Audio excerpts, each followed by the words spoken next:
Ako pala si Jonas Ruga Magpantay from Oriental Mindoro. Bali, airpot ko kasi dating nagbibilyar din. Tinuruan niya ako magbilyar. Sa Batangas na ako natutoy dahil nung pinanganak ako sa Mindoro, bata pa lang ako yun. Lumipat na kami sa Batangas kaya doon ako nagsimula magbilyar. Yung airpot ko, pinasama niya ako kay Congressman Umali. Bata pa lang ako. Unang paghihiwalay naman ng magulang ko kaya umiyak pa ako doon eh. Dahil sabi ng airpot ko, humingi siya ng tulong dahil yung anak ko po nagbibilyar. Magaling din kaya kung dito lang hindi siya gagaling. Kaya baka po pwede matulungan yung masama sa Maynila. Pumayag naman si Congressman. Doon ako natira sa Commonwealth. Hatid sundo ako ng bodyguard ni Congressman from Bagsit to Commonwealth. Araw-araw ako nagka-practice.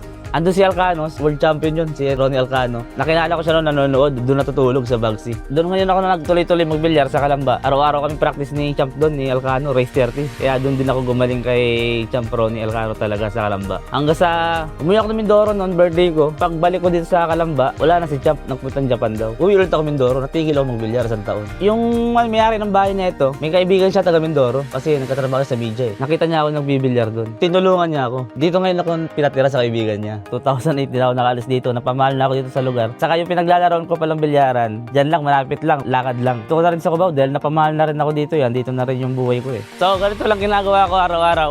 Ito, pupunta ako sa bilyaran ganitong oras dahil nagigising ako mga 8 PM na, minsan alas 10 pa kapag inabot ng puyat sa bilyaran. Malapit lang naman, 7 minutes away lang naman, parang dito hanggang sa bilyaran. Pagka tapos ko naman mag-practice, minsan may barkada, papashot konti, kaya napupuyat tayo. Kasama na rin yun sa pampakondisyon. Napili ako ng MSW. Masakit yung pagkatalo nung una. Finals na kami noon. Hanggang sa natsambahan pa nung kalaban namin yung 9, papanalo namin. Masakit, di ko malilimutan yung mga alala na yun. Sobrang saya ako dahil bigyan ako ng pangalawang pagkakataon dito. As a captain na ako ngayon. Siyempre, bilang captain, atang-atang mo na rin sa balikat mo yung responsibilidad. Pressure na may halong saya sa Qatar, lalo na nung finals. Nung puro na ako, nung pampanalo ko, tumitira pa lang ako sa 8, talagang tumatayo na yung balahibo ko. Tumitira ako ng 8, sabi ko, ito na ba yun? Tagal ko nang pinapangarap, patutupad ko na yata. Sobrang saya, walang paglagay yung saya ko.